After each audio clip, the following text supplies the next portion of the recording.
യേശുവിൽ ഏറ്റവും സ്നേഹിക്കപ്പെടുന്ന പ്രിയ മാതാപിതാക്കളെ, പ്രിയ സഹോദരങ്ങളെ, നിങ്ങൾക്കേവർക്കും തിരുവോസ്തിരൂപനായിരിക്കുന്ന ഈശോയുടെ ധന്യനാമത്തിൽ കൃപയും സമാധാനവും നേരുകയാണ്. നമുക്കറിയാം, ജൂൺ മാസത്തിൽ നമ്മൾ വിശുദ്ധ കുർബാനയുടെ തിരുനാൾ ആഘോഷിക്കുന്നുണ്ട്. ഇന്ന് നമ്മൾ ചിന്തിക്കാനായിട്ട് പരിശ്രമിക്കുന്ന വചനം വിശുദ്ധ പൗലോസ് അപ്പോസ്തലൻ കൊറിന്തോസുകാർക്ക് എഴുതിയ 1-ാം ലേഖനം 11-ാം അധ്യായം 23 മുതൽ 26 വരെയുള്ള തിരുവചനങ്ങളാണ്. അവിടെ നമ്മൾ ഇപ്രകാരമാണ് വായിക്കുക: കർത്താവായ യേശു താൻ ഒറ്റിക്കൊടുക്കപ്പെട്ട രാത്രിയിൽ അപ്പമെടുത്ത് കൃതജ്ഞത അർപ്പിച്ചതിനു ശേഷം അത് മുറിച്ചുകൊണ്ട് അരുളി ചെയ്തു, ഇത് നിങ്ങൾക്ക് വേണ്ടിയുള്ള എൻ്റെ ശരീരമാണ്, എൻ്റെ ഓർമ്മയ്ക്കായി നിങ്ങൾ ഇത് ചെയ്യുവിൻ. അപ്രകാരം തന്നെ അത്താഴത്തിനു ശേഷം പാനപാത്രമെടുത്ത് അരുളി ചെയ്തു, ഇത് എൻ്റെ രക്തത്തിലുള്ള പുതിയ ഉടമ്പടിയാണ്. നിങ്ങളിത് പാനം ചെയ്യുമ്പോഴെല്ലാം എൻ്റെ ഓർമ്മയ്ക്കായി ചെയ്യുവിൻ. നിങ്ങൾ ഈ അപ്പം ഭക്ഷിക്കുകയും ഈ പാത്രത്തിൽ നിന്ന് പാനം ചെയ്യുകയും ചെയ്യുമ്പോഴെല്ലാം കർത്താവിൻ്റെ മരണം അവൻ്റെ പ്രത്യാഗമനം വരെ പ്രഖ്യാപിക്കുകയാണ് ചെയ്യുന്നത്. യേശുവിലേറ്റവും സ്നേഹമുള്ളവരെ, നമുക്കൊരു നിമിഷം കണ്ണുകളടയ്ക്കാം. നമ്മൾ കേട്ട ഈ വചനഭാഗത്തെ നമ്മുടെ ഹൃദയം കൊണ്ടൊന്ന് സ്വീകരിക്കാം. ഓരോ വിശുദ്ധ ബലിയിലും പുരോഹിതൻ ഉച്ചരിക്കുന്ന കൂദാശ വചനങ്ങളാണ് നമ്മളിപ്പോൾ കേട്ടത്. ഇതെൻ്റെ ശരീരമാണ്, ഇതെൻ്റെ രക്തമാണ് എന്ന് പറഞ്ഞുകൊണ്ട് ഈശോ തൻ്റെ സ്വന്തം ശരീര രക്തങ്ങൾ നമ്മൾക്കായി നൽകുകയാണ്. ഈശോയെ, ഇന്നേ ദിവസം ഞങ്ങൾ വിശുദ്ധ കുർബാനയെക്കുറിച്ച് ചിന്തിക്കുമ്പോൾ അങ്ങയോടുള്ള കൂടുതൽ സ്നേഹത്തിൽ ആഴപ്പെടുവാനും വിശുദ്ധ കുർബാനയോട് ഒരു പ്രത്യേക സ്നേഹവും അതിനോട് തീവ്രമായ ആഗ്രഹവും ഉളവാക്കുവാനും ഞങ്ങളെ അനുഗ്രഹിക്കണമേ.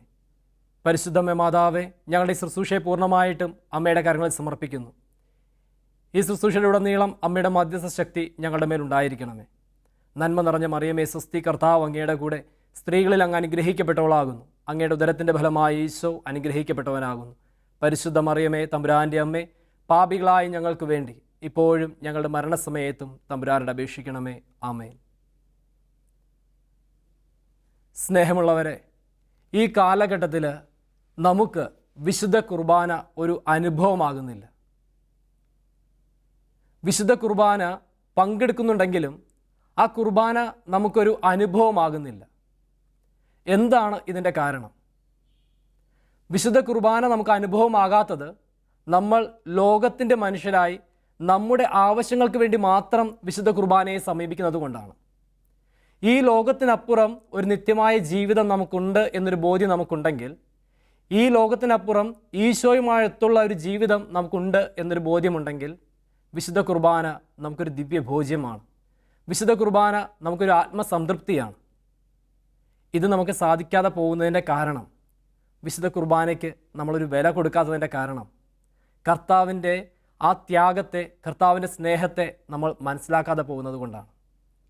വിശുദ്ധ ജോൺ പോൾ രണ്ടാമൻ മാർപ്പാപ്പ അദ്ദേഹം തൻ്റെ ചാക്രിക ലേഖനത്തിൽ സഭയും വിശുദ്ധ കുർബാനയും എന്ന് പറയുന്ന ചാക്രിക ലേഖനത്തിൽ ഇപ്രകാരം പറയുകയുണ്ടായി: ചരിത്രത്തിൽ ഉടനീളമുള്ള സഭയുടെ പ്രയാണത്തിൽ അവൾക്ക് ലഭിച്ചിരിക്കുന്ന ഏറ്റവും വിലയേറിയ സ്വത്താണ് വിശ്വാസികളുടെ സമൂഹത്തിലെ ക്രിസ്തുവിൻ്റെ രക്ഷാകര സാന്നിധ്യവും അവരുടെ ആത്മീയ ഭക്ഷണവുമായ വിശുദ്ധ കുർബാന.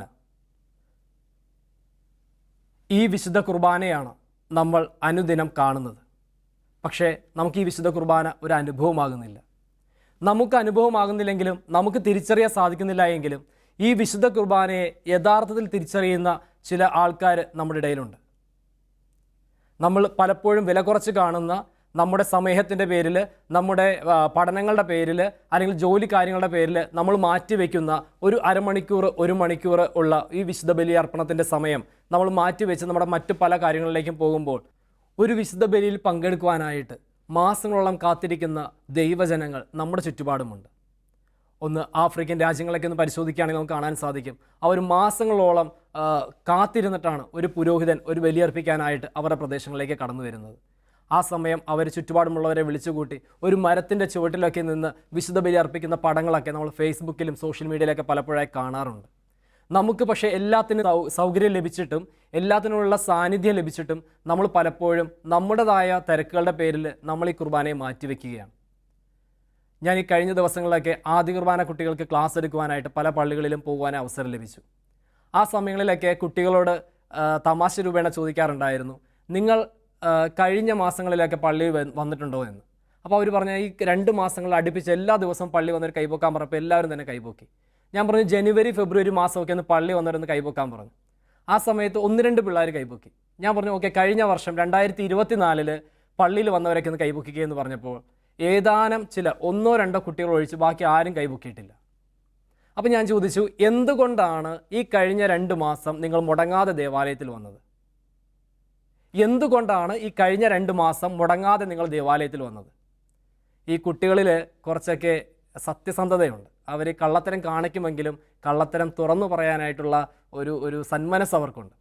അവർ കറക്റ്റായിട്ട് പറഞ്ഞു. ഒന്ന് പറഞ്ഞത് മാതാപിതാക്കൾ എണീപ്പിച്ച് വിടുമെന്ന് പറഞ്ഞു. മാതാപിതാക്കൾ എണീപ്പിച്ച് വിടും. ഈ 2 മാസം മാത്രം ഈ മാതാപിതാക്കൾക്ക് എണീപ്പിച്ച് വിടാനുള്ള ഒരു പ്രേരണ എവിടെ നിന്നാണ് വരുന്നത്? പിന്നെ അവർ പറഞ്ഞു, ഞാൻ ചോദിച്ചു മാതാപിതാക്കൾ ഇങ്ങനെ എണീപ്പിച്ച് വിടുമ്പോൾ നിങ്ങൾ വേണ്ടാന്ന് പറയുമ്പോൾ അവരൊന്നും പറയത്തില്ലേ? അപ്പോൾ മാതാപിതാക്കൾ പറയുന്ന മറുപടിയാണ്, പള്ളിയിൽ പോയില്ല എങ്കിൽ വികാരി അച്ഛൻ ആദ്യ കുർബാനയ്ക്കുള്ള ചീട്ട് തരികയില്ല. മതാധ്യാപകർ പേര് നോട്ട് ചെയ്ത് വെച്ച് വികാരിയച്ഛൻ്റെ കൊടുക്കും, ആദ്യ കുർബാന നടക്കുകയില്ല. അപ്പോൾ അങ്ങനെ പറഞ്ഞുകൊണ്ട് ഈ പിള്ളേർ ദേവാലയത്തിലേക്ക് വരുന്നുണ്ട്. അപ്പോൾ ഞാനവരോട് ചോദിച്ചു, അപ്പോൾ ഈ ആദ്യ കുർബാന സ്വീകരണം കഴിഞ്ഞാൽ നിങ്ങൾ എങ്ങനെയായിരിക്കും? അപ്പോൾ ഞങ്ങൾ എല്ലാ ദിവസവും പള്ളി വരുമെന്ന് പറഞ്ഞു. എൻ്റെ ഇടവക ദേവാലയത്തിലും ആദ്യ കുർബാന സ്വീകരണം കഴിഞ്ഞു. ഏകദേശം 72ഓളം കുട്ടികളാണ് ആദ്യ കുർബാന സ്വീകരിച്ചത്. അതിന് ഒരാഴ്ച ഒരു 10-12 പിള്ളേർ പള്ളി വരുന്നുണ്ട്. ഇപ്പോൾ അതിൻ്റെ എണ്ണം കുറഞ്ഞിട്ടുണ്ട്. എവിടെ പോയി നമ്മുടെ മാതാപിതാക്കൾ? ഈ കഴിഞ്ഞ 2 മാസം എല്ലാ ദിവസവും വിളിച്ച് ദേവാലയത്തിലേക്ക് കുട്ടികളെ പറഞ്ഞു വിട്ട മാതാപിതാക്കൾ ഈ ആദ്യ കുർബാന സ്വീകരണം കഴിഞ്ഞപ്പോഴേക്കും ഈ കുട്ടികളെ വിളിക്കുന്നതിൽ നിന്ന് പിന്തിരിഞ്ഞിട്ടുണ്ട്. പ്രിയ മാതാപിതാക്കളെ, കുഞ്ഞുമക്കളെ, പ്രിയ സഹോദരങ്ങളെ, ഈ കുട്ടികളിൽ ദൈവ അനുഭവം ഉണ്ടാക്കി കൊടുക്കുകയാണോ ചെയ്തത്, അതോ ആദ്യ കുർബാന എന്ന് പറയുന്ന ആ ഒരു ഫംഗ്ഷൻ നടത്താനായിട്ട്? ആദ്യ കുർബാന ഒരിക്കലും ഒരു ഫംഗ്ഷൻ അല്ല, പക്ഷേ ഇന്നത്തെ കാലഘട്ടത്തിൽ ഇതൊരു ഫംഗ്ഷനായി മാറിയിരിക്കുകയാണ്. പല വീടുകളിലും ആദ്യ കുർബാന ദിവസം പരിപാടി നടത്താതെ അത് സെപ്പറേറ്റ് ഒരു പാർട്ടി പോലെ നടത്തുന്നുണ്ട്. ഇതൊക്കെ ഒരു ക്രിസ്തീയ ജീവിതത്തിൻ്റെ ഭാഗമാക്കാൻ വേണ്ടി മാത്രം ഇതൊരു ഫംഗ്ഷൻ ആക്കിക്കൊണ്ട് മറ്റുള്ളവരെ വിളിച്ചു കൂട്ടി ഒരു സൽക്കാരം നടത്താനായിട്ട് ഒരു പ്രോഗ്രാം ആക്കിക്കൊണ്ട് ഈ ആദ്യ കുർബാനകളൊക്കെ മാറ്റുമ്പോൾ അതിന് ഒരു നിബന്ധനയുണ്ട്. പള്ളിയിൽ വരുന്നവർക്ക് മാത്രമേ, ക്ലാസ്സുകൾ മുടങ്ങാതെ വന്നാൽ മാത്രമേ ആദ്യ കുർബാന കിട്ടുകയുള്ളൂ. അതിനുവേണ്ടി കുട്ടികളെ ഈ തുമ്പിയെ കൊണ്ട് കല്ലെടുപ്പിക്കുന്ന പോലെ അതിരാവിലെ വിളിച്ചു വരുത്തി മാതാപിതാക്കൾ പള്ളിയിൽ കൊണ്ടാക്കും. പല മാതാപിതാക്കളും ബൈക്കിൽ അല്ലെങ്കിൽ മറ്റു വാഹനങ്ങളിൽ ദേവാലയത്തിൻ്റെ മുന്നിൽ കൊണ്ടാക്കിയിട്ട് ഇവർ തിരിച്ച് വീടുകളിലേക്ക് പോകും. ഈ കുട്ടികൾ വീട്ടിൽ നിന്ന് വരുമ്പോൾ അവരുടെ കൂടെയുള്ള സഹോദരങ്ങൾ കിടന്നുറങ്ങുന്നുണ്ടാകും. ചിലപ്പോൾ അപ്പന്മാർ കിടന്നുറങ്ങുന്നുണ്ടാകും, അമ്മ അടുക്കളയിൽ പണിയെടുക്കുന്നുണ്ടാകും. ഇവരാരും ദിവ്യബലിക്ക് വരുന്നില്ല. ഈ ആദ്യ കുർബാനയ്ക്ക് ഒരുങ്ങുന്ന കുട്ടികൾ മാത്രമാണ് ഈ വിശുദ്ധ ബലിയിൽ പങ്കെടുക്കാൻ വരുന്നത്. ഇത് കഴിയുമ്പോൾ ഇവർക്കും തോന്നുന്നു ഇത് ആദ്യ കുർബാന കിട്ടാനുള്ള ഒരു നിയമം മാത്രമാണ് ഈ എല്ലാ ദിവസവും ദേവാലയത്തിൽ വരണമെന്നുള്ളത്. എന്നെ കേട്ടുകൊണ്ടിരിക്കുന്ന പ്രിയ കുഞ്ഞുമക്കളെ, സഹോദരങ്ങളെ, കത്തോലിക്ക തിരുസഭ ഓരോ ക്രിസ്ത്യാനിക്കും, മാമുദിസ സ്വീകരിച്ച ഓരോ ക്രിസ്ത്യാനിക്കും, ആദ്യ കുർബാന കഴിഞ്ഞ ഓരോ വ്യക്തിക്കും നൽകുന്ന ഒരു അവസരമാണ്, സഭ നൽകുന്ന ഒരു അവകാശമാണ് എല്ലാ ദിവസവും വിശുദ്ധ കുർബാന പങ്കെടുത്ത് ഈശോയെ സ്വീകരിക്കുക എന്നുള്ളത്. നമ്മൾ പക്ഷേ ഒരു വിലയുമില്ലാതെ ഇതിനെ തട്ടിക്കളയുകയാണ്. ഒരു വിലയുമില്ലാതെ തട്ടിക്കളയുകയാണ്. ചോദിച്ചാൽ പറയും, കത്തോലിക്ക തിരുസഭയുടെ കൽപ്പനകളിൽ 5 പറയുന്ന ഒന്നാണ് ആണ്ടിലൊരിക്കലെങ്കിലും കുമ്പസാരിക്കുകയും വിശുദ്ധ കുർബാനയിൽ പങ്കെടുക്കുകയും ചെയ്യണം. ഇത് ഞങ്ങൾ ചെയ്യുന്നുണ്ടല്ലോ. ഇതിലെന്താണ് തെറ്റ്? ഇതിൽ തെറ്റില്ല.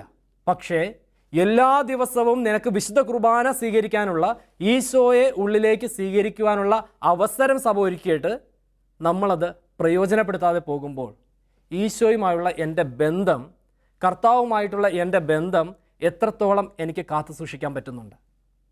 ജീവിതത്തിൽ നമ്മൾ പല രീതിയിൽ നമ്മൾ ടൈം ടേബിളുകൾ ക്രമീകരിക്കുന്നവരാണ്.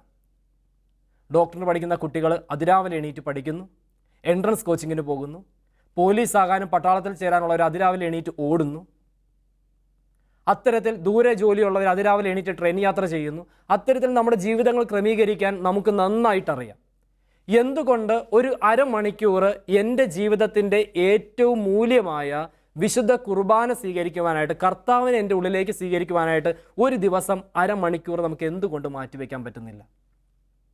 ഏകദേശം 5 ലക്ഷത്തോളം ദിവ്യബലികളാണ് ഒരു ദിവസം നമ്മുടെ ചുറ്റുപാടുമായി നടത്തപ്പെടുന്നത്. ഈ ദിവ്യബലിയിൽ ഒരു വിശുദ്ധ ബലിയിൽ പങ്കെടുക്കാൻ, ഒരു പ്രാവശ്യമെങ്കിലും ഈശോയെ സ്വീകരിക്കുവാനായിട്ട് നമുക്ക് ഒരല്പം ത്യാഗം സഹിച്ചൂടെ? ഈ വിശുദ്ധ കുർബാനയാകുവാനായിട്ട് ഈശോ എത്രത്തോളം വില കൊടുത്തിട്ടുണ്ട്? ഈശോ എത്രത്തോളം വില കൊടുത്താണ് ഇങ്ങനെ നമ്മുടെ കൂടെ ആയിരിക്കുവാനായിട്ട്? എല്ലാവരും ഭയങ്കര ഭംഗിയിൽ പറയും, അപ്പമായവൻ ഒപ്പമാകാൻ വേണ്ടിയിട്ടാണ്, അല്ലെങ്കിൽ ഒപ്പമായിരിക്കുവാൻ ഈശോ അപ്പമായി മാറിയെന്നൊക്കെ. അതിൻ്റെ ഒരു അർത്ഥം മനസ്സിലാക്കാൻ നമ്മളൊന്ന് പരിശ്രമിച്ചാൽ ശരിക്കും നമുക്ക് ഒരു ദിവസം പോലും കുർബാന മുടക്കാൻ സാധിക്കുകയില്ല. വിശുദ്ധ മാക്സിമിലിയൻ കോൾവേ ഒരിക്കൽ ഇപ്രകാരം പറയുകയുണ്ടായി: മാലാഖമാർക്ക് മനുഷ്യരോട് അസൂയ തോന്നുന്നുണ്ടെങ്കിൽ അതിന് ഒറ്റ കാരണമേ ഉള്ളൂ, അത് വിശുദ്ധ കുർബാനയാണ്. മാലാഖമാർക്ക് മനുഷ്യരോട് അസൂയ തോന്നുന്നുണ്ടെങ്കിൽ അതിന് ഒരൊറ്റ കാരണമേ ഉള്ളൂ, അത് വിശുദ്ധ കുർബാനയാണ്. കാരണം നമുക്കറിയാം, അനവരതം എല്ലാ സമയവും മാലാഖമാർ ഈശോയെ ആരാധിച്ച് സ്തുതിച്ചുകൊണ്ടിരിക്കുന്നവരാണ്. പക്ഷേ മനുഷ്യർക്കാണ് ഒരു അവസരം കിട്ടുന്നത്, അവകാശം കിട്ടിയിരിക്കുന്നത് ഈശോയെ സ്വീകരിക്കുവാനായിട്ടുള്ളത്. ആ ഒരു കാര്യത്തിലാണ് മാലാഖമാർക്ക് മനുഷ്യരോട് അസൂയ തോന്നുന്നത് എന്ന് മാക്സിമിലിയൻ കോൾവേ പറഞ്ഞു വെക്കുന്നുണ്ട്. സ്നേഹമുള്ളവരെ, നമ്മുടെ വില അല്ലെങ്കിൽ നമുക്ക് കിട്ടിയിരിക്കുന്ന വില നമ്മൾ മനസ്സിലാക്കുന്നില്ല. നമ്മൾ പലപ്പോഴും ചിന്തിച്ചിരിക്കുന്നത് എല്ലാ ദിവസവും വിശുദ്ധ ബലിയിൽ പങ്കെടുക്കേണ്ടത് വൈദികൻ്റെ ഉത്തരവാദിത്തമാണ്, അല്ലെങ്കിൽ വൈദികർക്ക് വേണ്ടി പറഞ്ഞിരിക്കുന്നതാണ്, സെമിനാരിക്കാർക്ക് പറഞ്ഞിരിക്കുന്നതാണ്, അല്ലെങ്കിൽ സിസ്റ്റേഴ്സിന് പറഞ്ഞിരിക്കുന്നതാണ് എല്ലാ ദിവസവും കുർബാന. ഒരിക്കലും അങ്ങനെയല്ല. വിശുദ്ധ കുർബാന അർപ്പണം എന്ന് പറയുന്നത് നിത്യപുരോഹിതനായ ഈശോയും പൗരോഹിത്യ ശുശ്രൂഷ പൗരോഹിത്യം ലഭിച്ചിരിക്കുന്ന പുരോഹിതന്മാരും രാജകീയ പൗരത്വം ലഭിച്ചിരിക്കുന്ന ദൈവജനവും ചേരുമ്പോഴാണ് വിശുദ്ധ ബലിയർപ്പണമാകുന്നത്. നിത്യപുരോഹിതനായ ഈശോയും ശുശ്രൂഷ പൗരോഹിത്യം ലഭിച്ചിരിക്കുന്ന പുരോഹിതനും രാജകീയ പൗരത്വം ലഭിച്ചിരിക്കുന്ന ദൈവജനവും ചേരുമ്പോഴാണ് വിശുദ്ധ കുർബാനയാകുന്നത്. നമ്മൾ ഈ വക കാര്യങ്ങളൊന്നും ചിന്തിക്കാറില്ല. നമ്മൾ ഇതിനെപ്പറ്റി മനസ്സിലാക്കാൻ പരിശ്രമിച്ചിട്ടില്ല എങ്കിലും ഇതൊക്കെ അറിയാവുന്ന ഒരു കൂട്ടർ നമ്മുടെ ഇടയിലുണ്ട്. അതാണ് സാത്താൻ സേവകർ. സാത്താൻ സേവകർ നടത്തുന്ന ഒരു കറുത്ത കുർബാനയുണ്ട്. ആദ്യകാലങ്ങളിൽ ഇത് ഇന്ത്യക്ക് പുറത്തായിരുന്നു എന്ന് പറഞ്ഞു കേട്ടിട്ടുണ്ട്. അതിന്ന് ഇന്ത്യക്കകത്തായി, കേരളത്തിനകത്തായി ഞാനും നിങ്ങളും ഉൾപ്പെടുന്ന നമ്മുടെ ചുറ്റുപാടുകളിലും ഇന്ന് ഈ കറുത്ത കുർബാനകൾ നടക്കുന്നുണ്ട്. ബ്ലാക്ക് മാസ് നടക്കുന്നുണ്ട്. ഇവർക്ക് ഈ ബ്ലാക്ക് മാസ് നടത്തണമെന്നുണ്ടെങ്കിൽ, ഈ കറുത്ത കുർബാന നടത്തണമെന്നുണ്ടെങ്കിൽ ഒരു കത്തോലിക്ക ദേവാലയത്തിൽ ഒരു പുരോഹിതൻ വാഴ്ത്തിയ ഈശോയുടെ തിരുശരീരം ലഭിക്കണം. ഇത് ലഭിക്കാൻ വേണ്ടി അവർ ലക്ഷങ്ങൾ മുടക്കി കാത്തിരിക്കുന്നുണ്ട്. ഏതെങ്കിലും വിധത്തിൽ ഒരു ക്രിസ്ത്യാനി അല്ലെങ്കിൽ മറ്റാരെങ്കിലും ഏതെങ്കിലും വാഴ്ത്തിയ ഓസ്തിയും വാഴ്ത്താത്ത ഓസ്തിയും ഇവരുടെ കയ്യിലേക്ക് കൊടുത്താൽ അവരുടെ കയ്യിൽ കിട്ടുന്ന നിമിഷം അവർക്കറിയാൻ സാധിക്കും ഏതാണ് കത്തോലിക്ക പുരോഹിതൻ വാഴ്ത്തിയ തിരുവോസ്തിയെന്ന്. കാരണം ദൈവത്തിൻ്റെ പ്രസൻസ്, ദൈവിക സാന്നിധ്യം അവർക്ക് കൃത്യമായി മനസ്സിലാക്കും. എന്തുകൊണ്ടാണ് അനുദിനം ദൈവത്തെ സ്വീകരിക്കുന്ന, ക്രിസ്തുവിൻ്റെ ശരീരത്തെ സ്വീകരിക്കുന്ന നമുക്ക് ഈ ദൈവിക അനുഭവം നമുക്ക് മനസ്സിലാക്കാൻ സാധിക്കാത്തത്? ഓർക്കുക, വിശുദ്ധ കുർബാന സ്നേഹത്തിൻ്റെ കൂദാശയാണ്. കൂദാശകളുടെ കൂദാശയെന്നും തിരുനാളുകളുടെ തിരുനാളുകളും എന്ന് പറഞ്ഞ് സഭ വിശേഷിപ്പിക്കുന്ന ഈ കൂദാശ സ്നേഹത്തിൻ്റെ കൂദാശയാണ്. വചനത്തിൽ നമ്മൾ ഇപ്രകാരം കേൾക്കുന്നുണ്ട്: തൻ്റെ ഏകജാതനെ നൽകാൻ തക്കവിധം ദൈവം ലോകത്തെ അത്രമാത്രം സ്നേഹിച്ചു. പിതാവായ ദൈവത്തിൻ്റെ സ്നേഹത്തിൻ്റെ വിലയാണ് വിശുദ്ധ കുർബാന. പുത്രനായ ദൈവം ഈ ലോകത്തിലേക്ക് കടന്നു വന്ന് നമ്മുടെ പാപങ്ങൾക്ക് വേണ്ടി സ്വന്തം ശരീരത്തിൽ കുരിശുമരണം വരെ പീഡനങ്ങളേറ്റ്, നിന്ദനങ്ങളേറ്റ്, കുറ്റങ്ങളേറ്റ്, പരിഹാസങ്ങളേറ്റ് ഒക്കെ ജീവിച്ചത് ഈ കുർബാനയായി മാറാൻ വേണ്ടിയിട്ടാണ്. ക്രിസ്തുവിൻ്റെ സഹനത്തിൻ്റെ, ത്യാഗത്തിൻ്റെ ആകെ തുകയാണ് വിശുദ്ധ കുർബാന എന്ന് പറയുന്നത്. വചനത്തിൽ നമ്മൾ ഇപ്രകാരം കാണുന്നുണ്ട്: ഈശോ തൻ്റെ ശിഷ്യരുമൊത്ത് പെസഹ ആചരിക്കുവാൻ അത്യധികം ആഗ്രഹിച്ചു. ഈശോ ആഗ്രഹിച്ചു എന്നല്ല പറയുന്നത്. ഈശോ തൻ്റെ ശിഷ്യരുമൊത്ത് പെസഹ ആചരിക്കുവാൻ, കുർബാന സ്ഥാപിക്കുവാൻ അത്രയധികം ആഗ്രഹിച്ചു, അത്യധികം ആഗ്രഹിച്ചു എന്നാണ് പറയുക. ഈശോയുടെ ആഗ്രഹത്തിൻ്റെ വിലയാണ് വിശുദ്ധ കുർബാന. ഈശോയുടെ സ്നേഹത്തെ, ഈ വിശുദ്ധ കുർബാനയിലുള്ള ഈശോയുടെ സ്നേഹത്തെ നമുക്ക് രണ്ടായിട്ട് വ്യാഖ്യാനിക്കാം. ഈശോ പറയുന്നുണ്ട്, സ്നേഹം എന്ന് പറയുന്നത് സ്വീകരിക്കുന്നതിലല്ല കൊടുക്കുന്നതിലാണ് സ്നേഹം. ക്രിസ്തുവിൻ്റെ സ്നേഹത്തിൻ്റെ പ്രത്യേകതയാണ് സ്വീകരിക്കുന്നതിലല്ല കൊടുക്കുന്നതിലാണ് സ്നേഹം. ഈശോ കൊടുത്തു.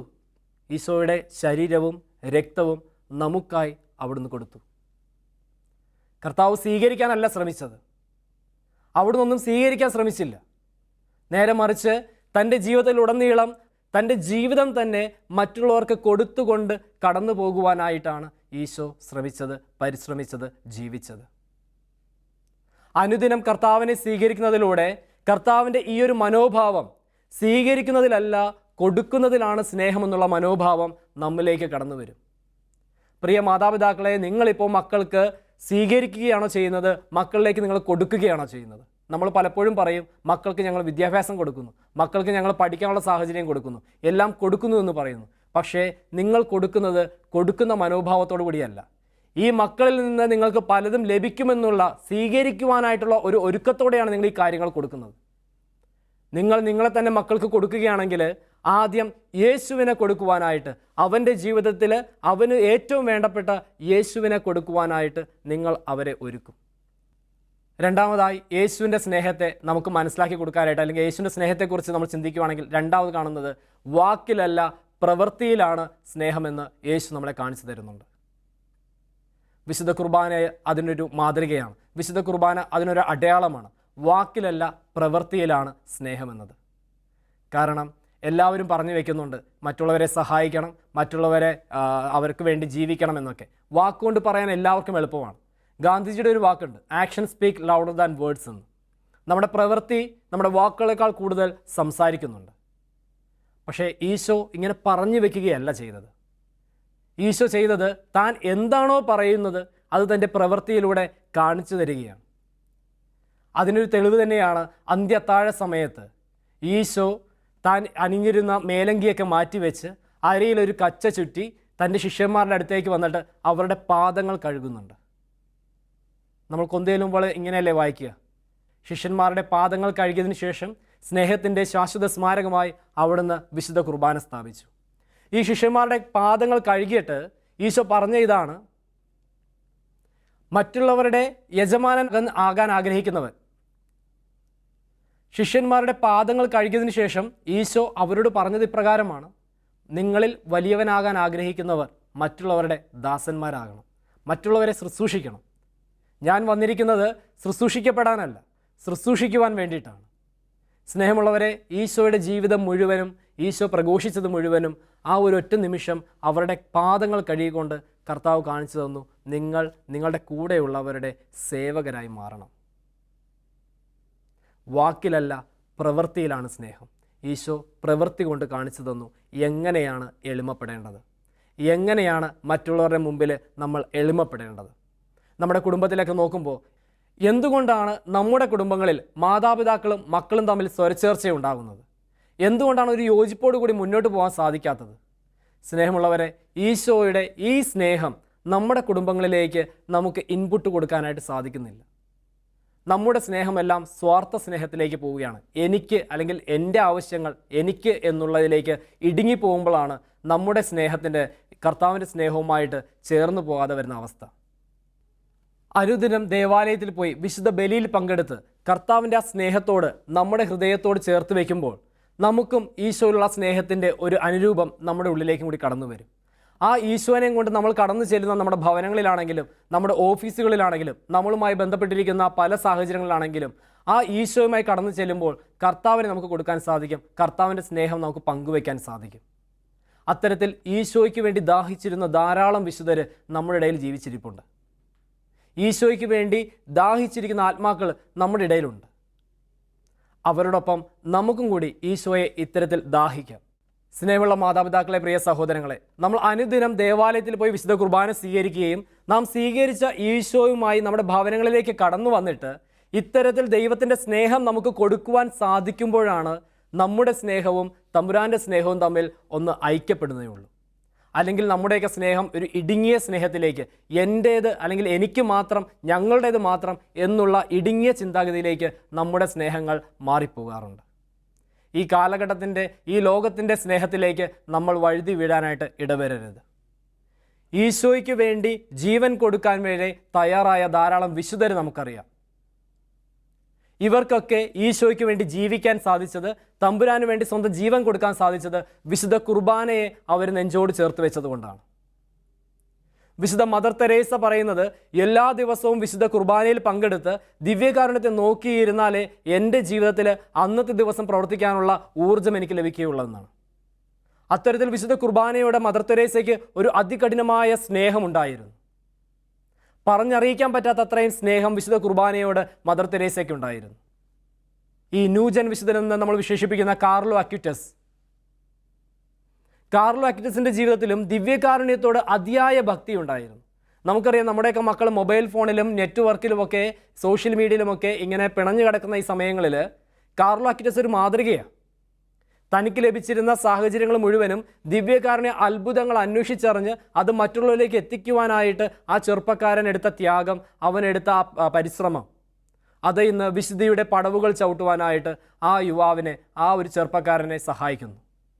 സ്നേഹമുള്ളവരെ, വിശുദ്ധ കുർബാനയുമായിട്ട് നമുക്കൊരു കണക്ഷൻ ഉണ്ടാകണം, ഒരു ബന്ധം നമ്മൾ വിശുദ്ധ കുർബാനയുമായിട്ട് ഉണ്ടാക്കണം.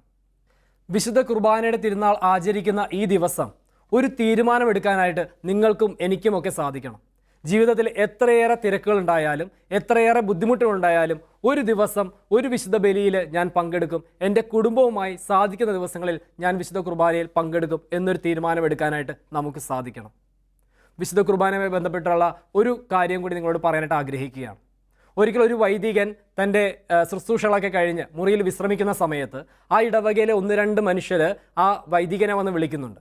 അപ്പോൾ വൈദികൻ കാര്യം ചോദിക്കുമ്പോൾ അവർ പറയുന്നത്, ആ ഇടവകയിലുള്ള ഒരു മനുഷ്യനെ പിശാച് ബാധയുണ്ട്, അച്ഛനൊന്ന് വന്ന് പ്രാർത്ഥിക്കണമെന്ന് പറഞ്ഞ് ഈ പുരോഹിതനെ വിളിക്കുകയാണ്. ആ സമയത്ത് അച്ഛൻ പറയുന്നുണ്ട്, ഒരു ചെറുപ്പക്കാരനായ വൈദികനാണ്, അച്ഛൻ പറയുന്നത് വല്ല മാനസിക അസുഖമായിരിക്കും, നിങ്ങൾ ഹോസ്പിറ്റലിൽ കൊണ്ടുപോകാൻ പറയുമ്പോൾ വിശ്വാസി സമൂഹം, അതായത് അവിടെ കൂടിയിരുന്ന ജനങ്ങൾ അവർ അച്ഛനെ നിർബന്ധിക്കുകയാണ്, അച്ഛൻ വരണം, പ്രാർത്ഥിക്കണം, ഇത് മാനസിക അസുഖമല്ല, ഇത് പിശാച് ബാധയാണെന്ന് പറഞ്ഞിട്ട് അച്ഛനെ നിർബന്ധിക്കുകയാണ്. അപ്പോൾ ഇടവക ജനത്തിൻ്റെ നിർബന്ധം കൊണ്ട് അച്ഛൻ ആ സ്ഥലത്തേക്ക് പോകുവാനായിട്ട് ഒരുങ്ങുകയാണ്. അപ്പോൾ അച്ഛന് ഒരുങ്ങുന്ന സമയത്ത് അച്ഛന് മനസ്സിൽ എന്തോ ഒന്ന് പോരാ എന്നുള്ള ചിന്ത വരികയാണ്. അങ്ങനെ അച്ഛൻ തൻ്റെ ലോഹയുടെ പോക്കറ്റിലേക്ക് ഒരു ജപമാല എടുത്തിടുന്നുണ്ട്, അവിടെ ഇരുന്ന് ഒരു ബെനഡിക്റ്റൻ കുരിശെടുത്ത് പോക്കറ്റിലേക്ക് വിടുന്നുണ്ട്. എന്നിട്ടും അച്ഛനൊരു തൃപ്തി വരുന്നില്ല. അങ്ങനെ അച്ഛൻ ആൾക്കാരോട് പറഞ്ഞു, ഓക്കെ നിങ്ങൾ വണ്ടി എടുത്തു എന്ന് പറഞ്ഞിട്ട് അച്ഛൻ പതുക്കെ ദേവാലയത്തിനുള്ളിലേക്ക് പോയിട്ട് സക്രായിൽ നിന്ന് ഈശോയുടെ ഒരു തിരുശരീരം എടുത്ത് അതൊരു ചെപ്പിലാക്കി ഈ ലോഹയ്ക്കുള്ളിലുള്ള പോക്കറ്റിലേക്ക് അച്ഛൻ ചേർത്ത് വെച്ചു. ഈശോനെ അച്ഛൻ എടുത്തിട്ടുണ്ടെന്ന് ഈശോയ്ക്കും അച്ഛനും മാത്രമേ അറിയുള്ളൂ. അങ്ങനെ ഈ അച്ഛൻ ആ പ്രശ്നം നടക്കുന്ന സ്ഥലത്തേക്ക് പോയി. ആ സമയത്ത് അവിടെയുള്ള മനുഷ്യരെല്ലാവരും കൂടി ഈ വ്യക്തിയെ ആ മരത്തിൽ കെട്ടിയിട്ടേക്കുകയാണ്. അച്ഛൻ ചെല്ലുന്ന സമയത്തും ആൾക്കാരെല്ലാം 2 വശത്തേക്ക് മാറി നിൽക്കുന്നു. അച്ഛനെ ദൂരെ നിന്ന് ഈ പിശാച് ബാധ ഏറ്റ ആ മനുഷ്യൻ കാണുമ്പോൾ ഉടനെ കൈ ചൂണ്ടിയിട്ട് ആ മനുഷ്യൻ പറയുന്നത് ഇപ്രകാരമാണ്, നെഞ്ചത്തിരിക്കുന്നതിനെ എടുത്ത് മാറ്റിയിട്ട് ഇങ്ങോട്ടേക്ക് വരാൻ പറയുന്നുണ്ട്. നെഞ്ചത്തിരിക്കുന്നതിനെ എടുത്ത് മാറ്റിയിട്ട് വരാൻ പറയുന്നു. സ്നേഹമുള്ളവരെ, വിശുദ്ധ കുർബാനയെ ദൂരെ നിന്ന് വരെ സാത്താൻ ബാധ ആയിട്ടുള്ളവർക്ക് മനസ്സിലാക്കാൻ സാധിക്കുന്നുണ്ടെങ്കിൽ വിശുദ്ധ കുർബാനയെ ഉള്ളിലേക്ക് സ്വീകരിക്കുന്ന, കൈകളിൽ വെച്ച് നമ്മുടെ ഉള്ളിലേക്ക് നമ്മൾ സ്വീകരിക്കുന്ന നമുക്ക് എന്തുകൊണ്ട് കർത്താവിനെ ഇത്ര വിലയോടെ നമുക്ക് കാണുവാൻ സാധിക്കുന്നില്ല, തിരിച്ചറിയാൻ പറ്റാതെ പോകുന്നു? ഈ വിശുദ്ധ കുർബാനയുടെ ദിവസം, ഈ തിരുനാൾ ദിവസം നമ്മൾ ഈശോയോട് കുർബാന സ്വീകരിക്കുമ്പോൾ ആവശ്യപ്പെടേണ്ട ഒന്ന് മാത്രമാണ്, എൻ്റെ വിശ്വാസം വർദ്ധിപ്പിക്കണമേ എന്ന്, ദിവ്യകാരുണ്യത്തോടുള്ള എൻ്റെ ഭക്തി വർദ്ധിപ്പിക്കണമേ എന്ന്. ആദ്യ കുർബാന കുട്ടികളുടെ മധ്യസ്ഥയായ വിശുദ്ധ ഇമിൽഡ ദിവ്യകാരുണ്യത്തിന് വേണ്ടി അതിയായ കൊതിച്ച ഒരു പെൺകുട്ടിയാണ്. പ്രായമായിട്ടില്ല എന്ന് പറഞ്ഞ് വീട്ടുകാരും ഇടവകയും ആദ്യ കുർബാന കൊടുക്കുന്നതിൽ നിന്ന് ആ പെൺകുട്ടിയെ പിൻവലിച്ചപ്പോൾ ആ പെൺകുട്ടി പോയി കോൺവെൻറ്റിൽ ചേരുന്നുണ്ട്. കോൺവെൻറ്റിൽ ചേരുമ്പോഴെങ്കിലും എനിക്ക് പെട്ടെന്ന് ഈശോയെ കിട്ടുമെന്നുള്ള ആഗ്രഹത്തെ പ്രതി, എന്നിട്ടും അവൾ ഈശോയെ കിട്ടാതെ അവളുടെ അതിയായ ആഗ്രഹത്തെ പ്രതി ഒരു ദിവസം ഈശോ തന്നെ ദിവ്യകാരുണ്യമായി അത്ഭുതമായി അവളുടെ മുമ്പിൽ പ്രത്യക്ഷപ്പെടുന്നുണ്ട്. അങ്ങനെ അത് വൈദികരെ അറിയിച്ചപ്പോൾ വൈദികർ വന്ന് ആ ദിവ്യകാരുണ്യം എടുത്ത് ഇമിൽഡയുടെ നാവിലേക്ക് തന്നെ വെച്ചു കൊടുക്കുന്നുണ്ട്. മുട്ടുമേൽ നിന്ന് ആദ്യമായി ഇമിൽഡ ഈശോയെ സ്വീകരിച്ചു. ആ ഇമിൽഡ ഈശോയെ സ്വീകരിച്ച ആ നിമിഷം അവൾക്ക് ലഭിച്ച സ്വർഗീയ സന്തോഷത്താൽ അവൾ മുട്ടുമേൽ നിന്ന് ഈശോയെ സ്വീകരിച്ചുകൊണ്ട് മണിക്കൂറുകളോളം മുട്ടിൽ നിന്നെന്ന് പറയുക. തുടർന്ന് എല്ലാവരും ആ പ്രാർത്ഥനാ മുറിയിൽ നിന്ന് പോയി ഭക്ഷണം കഴിക്കാനായിട്ട് മറ്റ് സഹസന്യാസികൾ ഈ ഇമിൽഡയെ വിളിക്കാൻ വേണ്ടി വന്നപ്പോൾ ഇമിൽഡ അപ്പോഴും മുട്ടുകുത്തി നിൽക്കുകയാണ്. ഇമിൽഡയെ വിളിച്ചിട്ട് ഇമിൽഡ അനങ്ങുന്നില്ല. അങ്ങനെ തട്ടി നോക്കിയപ്പോൾ പതുക്കെ ഇമിൽഡ സൈഡിലേക്ക് ചരിഞ്ഞു വീഴുകയാണ്. ഇമിൽഡ ഈശോയെ ആദ്യമായി സ്വീകരിച്ച ആ നിമിഷം തന്നെ ആ പുണ്യജന്മം മരിക്കുകയാണ്. ഈശോയോടുള്ള സ്നേഹം അനുഭവിച്ച് അവൾ ഈശോയിലേക്ക് തന്നെ മടങ്ങിപ്പോവുകയാണ്. സ്നേഹമുള്ളവരെ, ഇത്രയൊന്നും വിശ്വാസം വേണമെന്ന് ഞാൻ പറയുന്നില്ല. പക്ഷേ ദിവ്യകാരുണ്യത്തോട് അല്പമെങ്കിലും നമുക്കൊരു സ്നേഹമുണ്ടാകണം. നമ്മുടെ ജീവിതത്തിൽ ദിവ്യകാരുണ്യത്തോട് ചേർത്ത് പിടിക്കുവാനായിട്ട്, വിശുദ്ധ കുർബാനയെ നമ്മുടെ ജീവിതത്തിലേക്ക് ചേർത്ത് വയ്ക്കുവാനായിട്ട്, അനുദിനം വിശുദ്ധ ബലിയർപ്പണത്തിൽ പങ്കെടുത്ത് കർത്താവിനെ സ്വീകരിക്കുവാനായിട്ട് നമുക്ക് പരിശ്രമിക്കാം. അതിനുള്ള കൃപയ്ക്ക് വേണ്ടി നമുക്ക് പ്രാർത്ഥിക്കാം. ഒരു നിമിഷം നമുക്ക് കണ്ണുകളടച്ച് ദിവ്യകാരുണ്യ ഈശോനെ നമുക്ക് നമ്മുടെ ഹൃദയങ്ങളിലേക്ക് നോർക്കാം.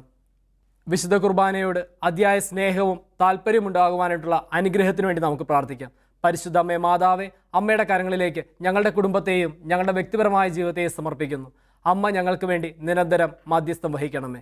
നന്മ നിറഞ്ഞ മറിയമേ സ്വസ്തി, കർത്താവ് അങ്ങയുടെ കൂടെ, സ്ത്രീകളിൽ അങ്ങ് അനുഗ്രഹിക്കപ്പെട്ടവളാകുന്നു. അങ്ങയുടെ ഉദരത്തിൻ്റെ ഫലമായി ഈശോ അനുഗ്രഹിക്കപ്പെട്ടവനാകുന്നു. പരിശുദ്ധ മറിയമേ തമ്പുരാൻ്റെ അമ്മേ, പാപികളായ ഞങ്ങൾക്ക് വേണ്ടി ഇപ്പോഴും ഞങ്ങളുടെ മരണസമയത്തും തമ്പുരാനോട് അപേക്ഷിക്കണമേ. ആമേൻ.